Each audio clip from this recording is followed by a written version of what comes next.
Et si le mental chaotique n'était pas un problème à résoudre, mais simplement une activité mal comprise?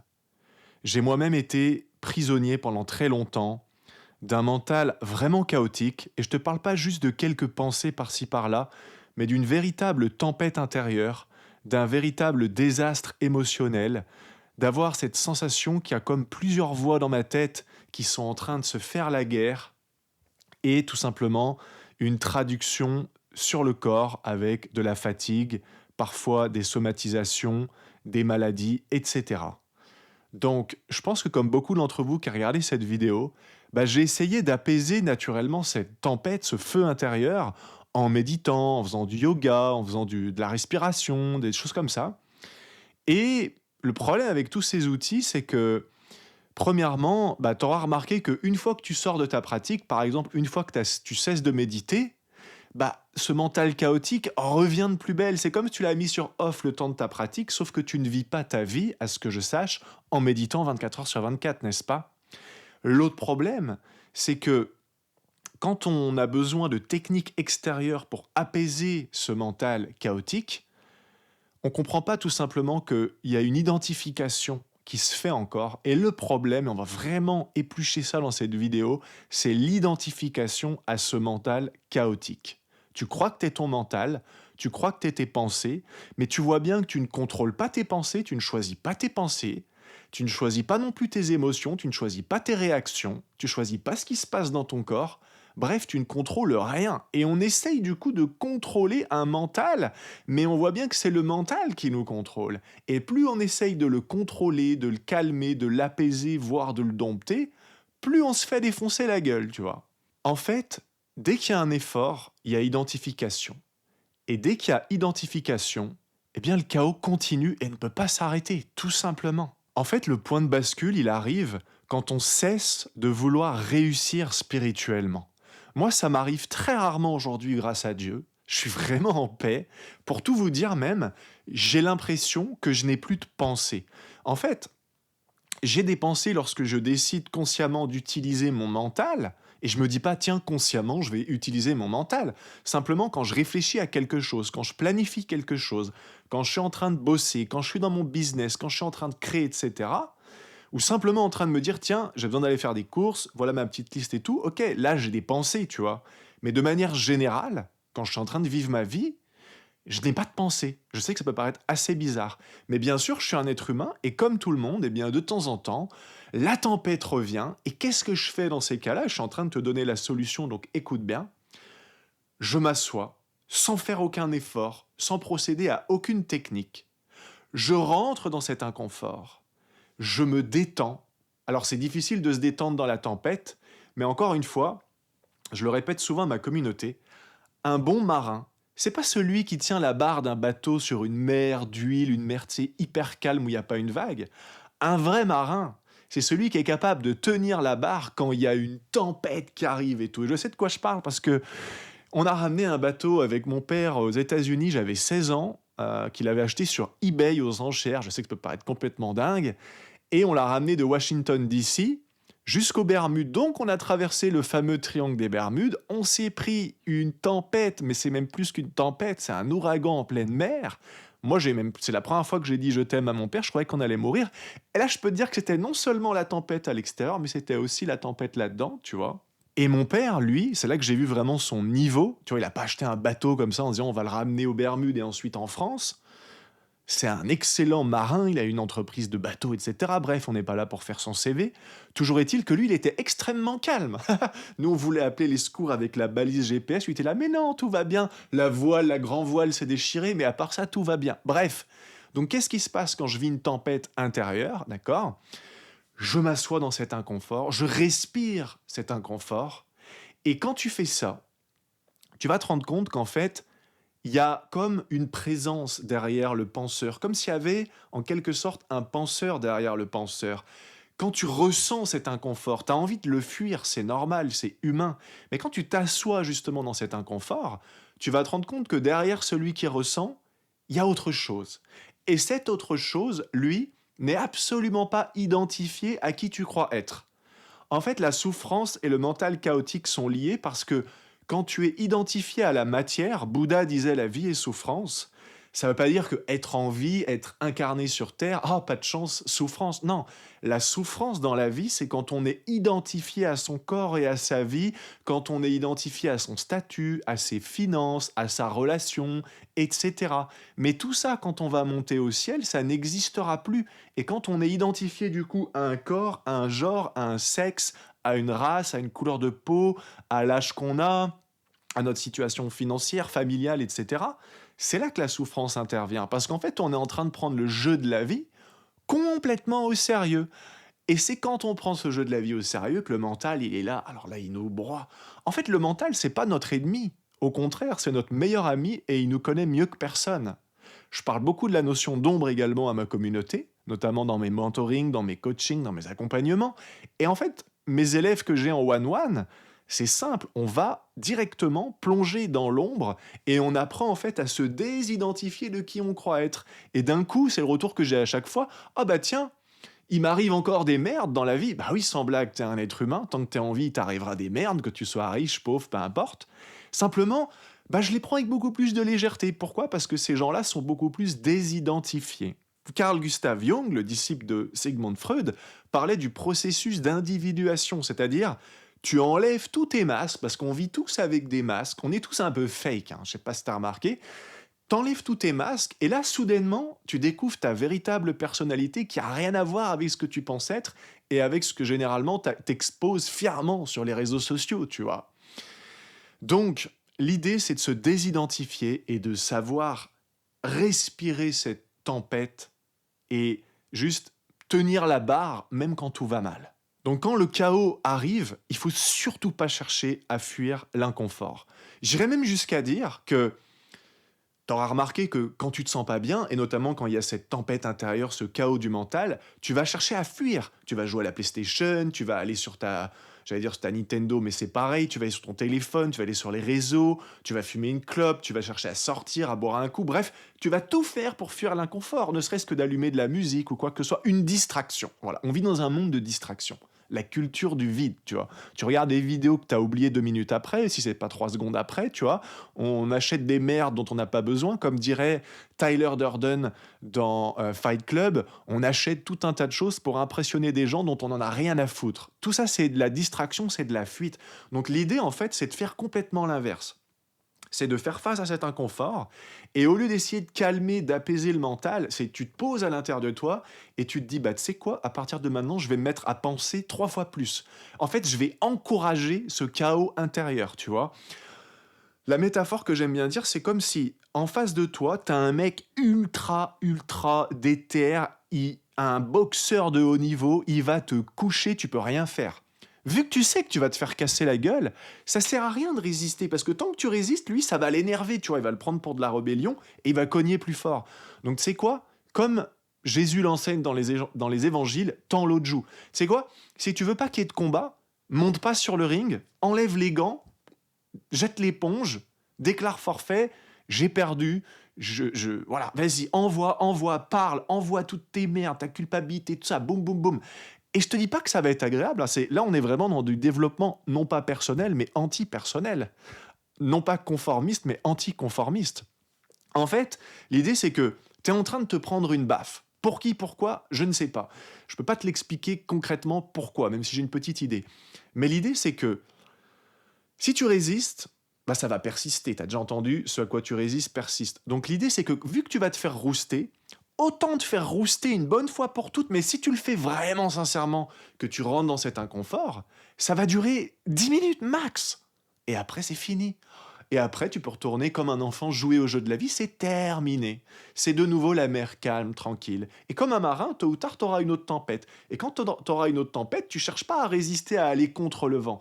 Tu te laisses complètement emporter, le bateau bouge, le mât va dans l'eau, tout ça, peu importe. Ça m'a vraiment traumatisé, cette expérience aux Bermudes, mais voilà. Tu vas dans cet inconfort et tu vas te rendre compte qu'en le faisant, plus tu vas le faire souvent, au début ce sera vraiment difficile, voire très difficile, plus tu vas te désidentifier complètement de tout ça et tu vas même rigoler. J'avais entendu des prêtres exorcistes qui disaient en fait que quand tu as une relation, on va dire, au démon, tout ça, donc je sais que tout le monde ne croit pas forcément à ça, mais Tu peux avoir en fait, tu as 2 options. Soit tu prends les démons au sérieux, tu as peur et du coup tu deviens un effet et non plus une cause et du coup ils ont un pouvoir sur toi. Soit en fait, tu tournes ça en autodérision et limite tu te fous de leur gueule et du coup tu leur fais perdre complètement de leur pouvoir. Tout simplement. Donc tu vois, quand tu t'assois dans cet inconfort, tu vas réaliser que ces pensées, elles apparaissent toutes seules. Et aussi, tu vas te rendre compte qu'en fait, il y a tout simplement un conditionnement du corps mental qui se rejoue des anciennes peurs, des anciens traumas, des anciennes émotions non digérées. Et il suffit juste de t'asseoir, d'observer tout ça, et de prendre du recul, et tu vas te rendre compte que tout ça n'est absolument pas sérieux et n'a finalement que très peu d'impact comparé à ce que tu penses que ça pourrait affecter sur toi et en toi à l'instant T. En fait, le mental a du pouvoir sur toi à hauteur de ce que tu lui donnes. Donc dès que tu commences à te sentir mal, si tu commences à «Oh mon Dieu, je me sens mal, oh, je comprends pas le pourquoi, le comment, etc.», t'es dans la merde parce que t'es en train de donner du pouvoir à ton mental, à ce chaos de ton mental. Alors que si t'es là et que tu te dis une tempête, bon, écoute, je vais tenir la barre et surtout je vais bien me laisser prendre cette tempête en pleine face, tu vas sortir de là illico. Vraiment. Quand tu te laisses vraiment entrer à l'intérieur de toi dans ces moments désagréables, tu vas te rendre compte en fait que c'est comme s'il y avait quelque chose d'autre qui était présent, quelque chose d'autre qui observe. Et cette autre chose, cette partie de toi, disons, plus absolue, plus infinie, etc., elle est juste là, elle observe, et elle ne ressent littéralement aucun stress. Et en fait, quand tu vas te laisser emporter dans tout ça, aussi inconfortable que ça soit, tu vas revenir dans cette nature que j'aime bien comparer à une montagne. T'es là, t'es posé, t'es calme, t'es stable, t'es ancré. Et ça, c'est ta nature profonde. Et en fait, quand tu t'identifies au chaos du mental, tu oublies, tu perds complètement de vue que ta nature profonde, c'est d'être absolu, infini, éternel, omniscient, omnipotent. Et que les émotions n'existent même pas dans ce monde-là, en fait. Les émotions ne sont que le produit de la réalité dans laquelle on vit, dans l'incarnation, si je puis dire. Et si tu prends tout ça trop au sérieux, c'est compliqué.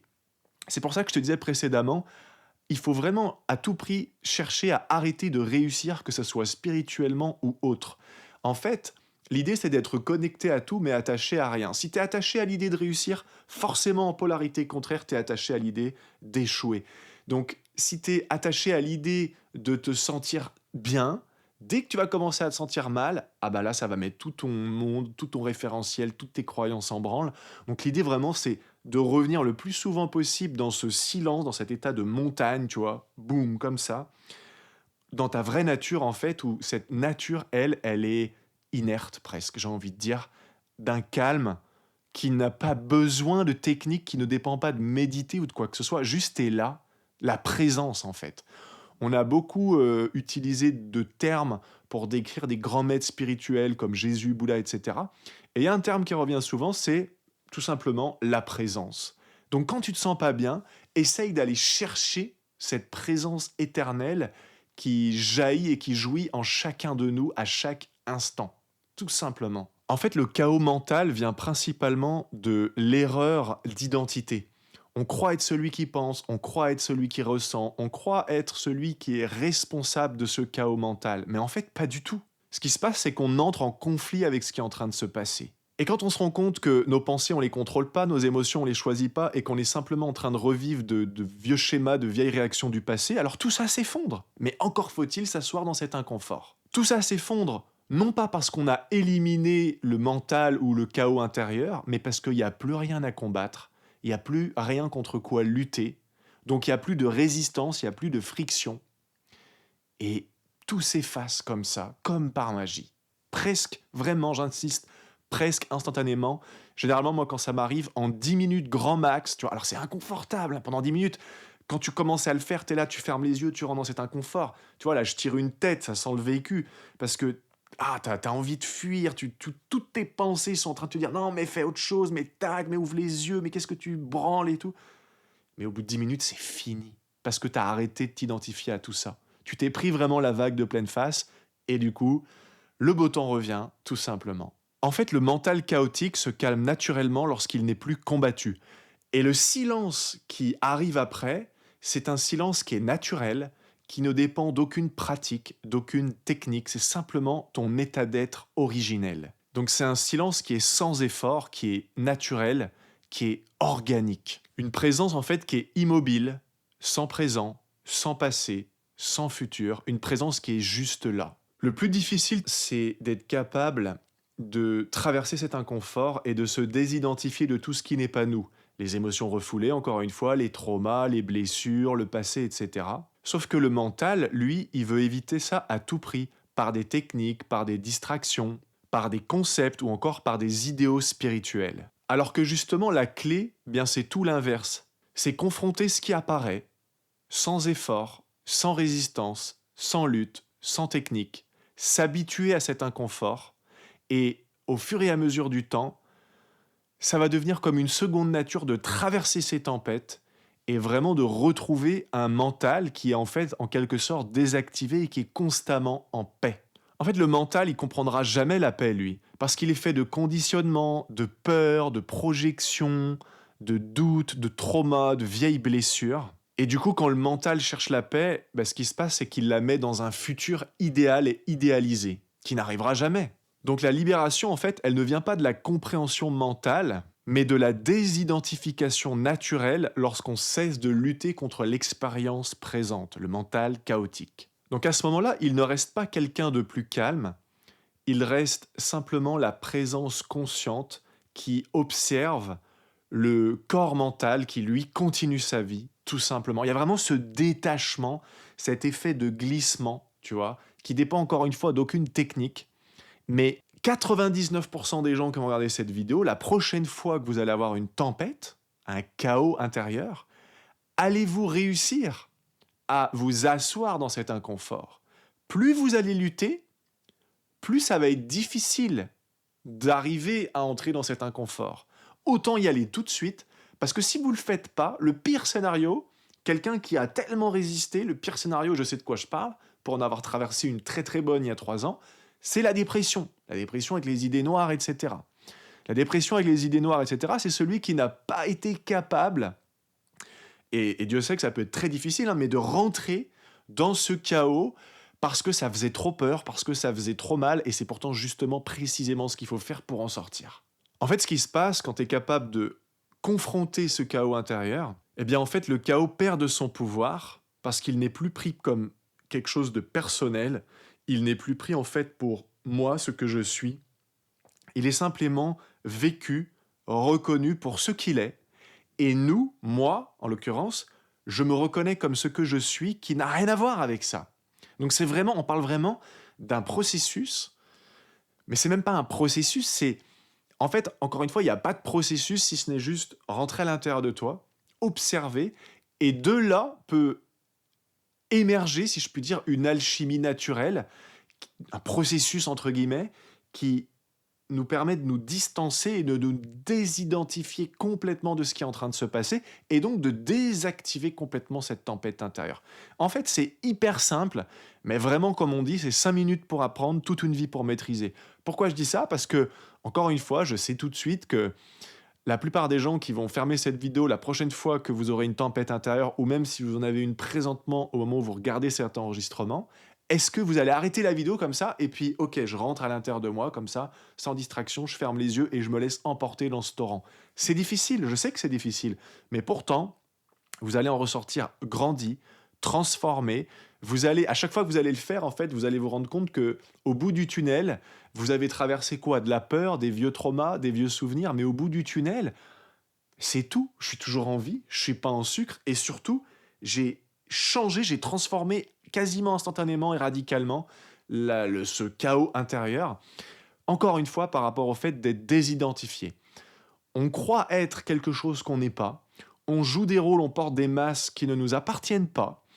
On n'a pas conscience du tout, pour la plupart des gens, des notions de base de la psychanalyse ou de la psychologie, l'ombre, l'inconscient, le conscient. Les gens peuvent te parler du conscient et de l'inconscient, mais ils ne savent pas expliquer réellement comment ça fonctionne.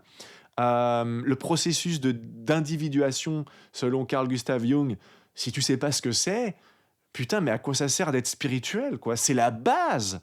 D'ailleurs, le monde d'aujourd'hui, le dev perso, le new age, la spiritualité qu'on nous sert aujourd'hui à tous les coins de rue, c'est basé de très loin, mais c'est basé quand même sur quand même les travaux de Freud, de Jung, de Spinoza, de Descartes, de Platon, de Nietzsche, de tous ces grands psychanalystes, penseurs, philosophes, psychologues, etc., des temps anciens, qui, eux, avaient une conscience, une clarté, une reconnaissance de l'ombre très nette. Alors oui, c'était peut-être un peu plus bourrin, un petit peu plus brutal que les enseignements bisounours qu'on nous dit en permanence qu'on a une vibration incroyable, qu'on vient d'une confrérie de galaxies, de starseed ou de je ne sais quoi, tu vois.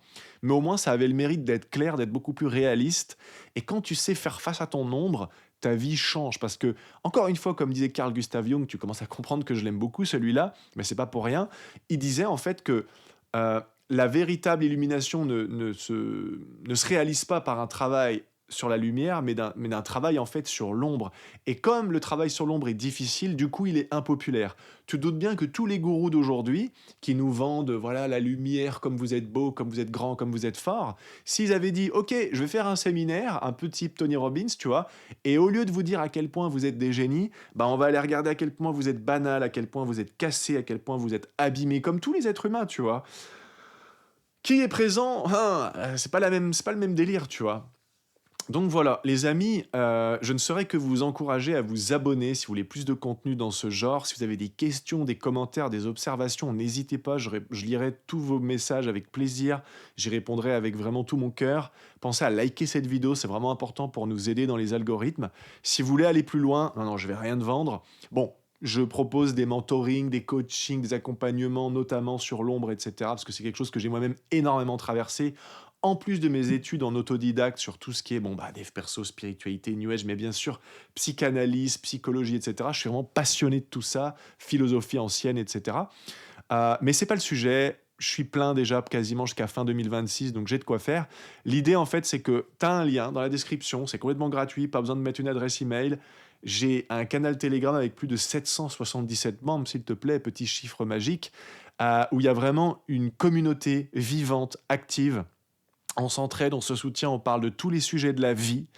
Des fois, il y a des gens qui ont des problèmes, on peut faire voilà, des prières, il y en a certains qui proposent de faire des soins, des choses comme ça. On peut parler de business, de relations, d'amour, de la pluie, du beau temps, de ce qui se passe sur Terre, des élites, de tout ce que tu veux. Il y a une bienveillance, et c'est pas que moi qui le dis, forcément, comme c'est mon groupe, je peux manquer d'objectivité, mais il y a un retour qui revient très souvent, c'est que dans ce canal Telegram, il y a une bienveillance, tu vois, un, un, un- un côté familial, communautaire qui est absolument incroyable et qui visiblement fait beaucoup de bien. Donc tu peux aller voir, si ça te plaît pas, tu peux te barrer à tout moment. Voilà. Si jamais tu as envie de comprendre davantage qui t'es, parce que au fond, petite parenthèse pour finir, mais le véritable problème chez l'être humain, c'est qu'en fait il a un problème d'identité. Il croit qu'il est ce qu'il a été toujours habitué à être, mais en fait il est rien de tout ça. Renseigne-toi sur le processus d'individuation, tu vas te rendre compte qu'on passe son temps à porter plein de masques mais qu'on n'ait pas ces masques-là. Et quand on s'identifie à nos masques, c'est là qu'on souffre. Les masques du mari, de l'amant, de tel employé, de telle boîte avec tel poste ou tel statut, le masque du riche ou du pauvre, etc. Tant qu'on est identifié à tout ça, et c'est ce que disait Bouddha, la vie est souffrance, tout simplement. Je vais m'arrêter là, je vous remercie du fond du cœur. Merci pour votre attention. Je vous dis à très bientôt. Passez de très belles fêtes. Voilà, doucement hein, sur la bibine le 31 quand même.